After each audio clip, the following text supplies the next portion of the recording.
Indigenous groups have been very active in protesting against the Trans Mountain Pipeline expansion project, but not all First Nations are opposed. And now there is a surprising media report about the Indian Resource Council of Canada.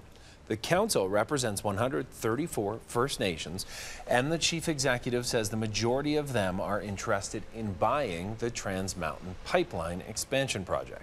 A meeting is being planned this week to discuss it. Right now, the federal government owns the project after purchasing it from Kinder Morgan for $4.5 billion. Danielle Smith from 770 CHQR joining us this morning to continue the conversation. An interesting report, Danielle. Well, Stephen Buffalo, I've spoken with him a couple of times, and he is a really interesting leader in the First Nations community. We've begun to see these leaders emerge, I think, in the last couple of years. Calvin Helene being another example, who is leading the effort to get the Eagle Spirit pipeline or energy corridor passed and fighting against the tanker ban against the federal government. So there have been a few different reports that the First Nations communities might be interested in being a buyer. Some of them have suggested in the past that they might be willing to buy up to 50% of the project. It sounds like Stephen Buffalo has got enough consensus and enough interest within his 130 or so members that they want to potentially buy the whole thing, 100% of it.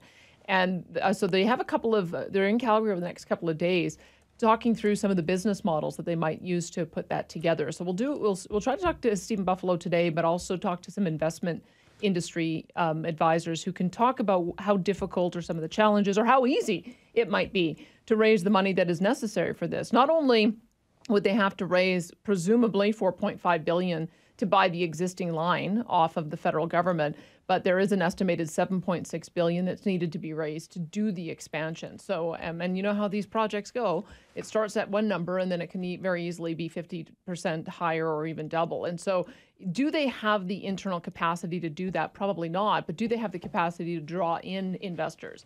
Some of the warning signs are that we have seen Shell divest in Canada. We've seen Husky start a divestiture process. We've seen TransCanada change its name and start looking at south. We've seen Encana look at moving its more of its operations south. So it's a great idea.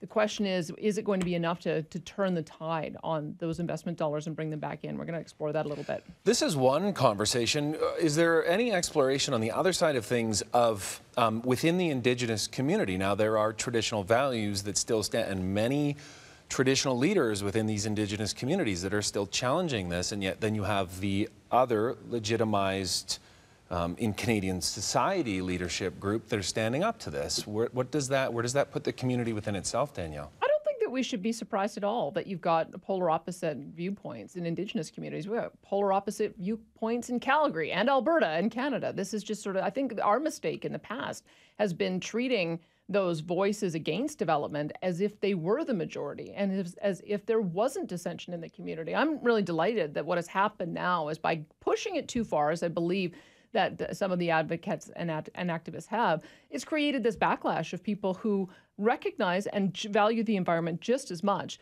but also recognize that the safest way to transport oil through the reserve is through a pipeline, as opposed to through a rail car.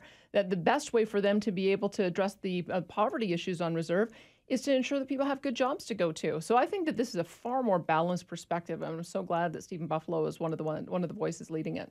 Danielle, thank you so much. It'll be a great conversation on your show this morning. Starts at 9:30 on 770 CHQR.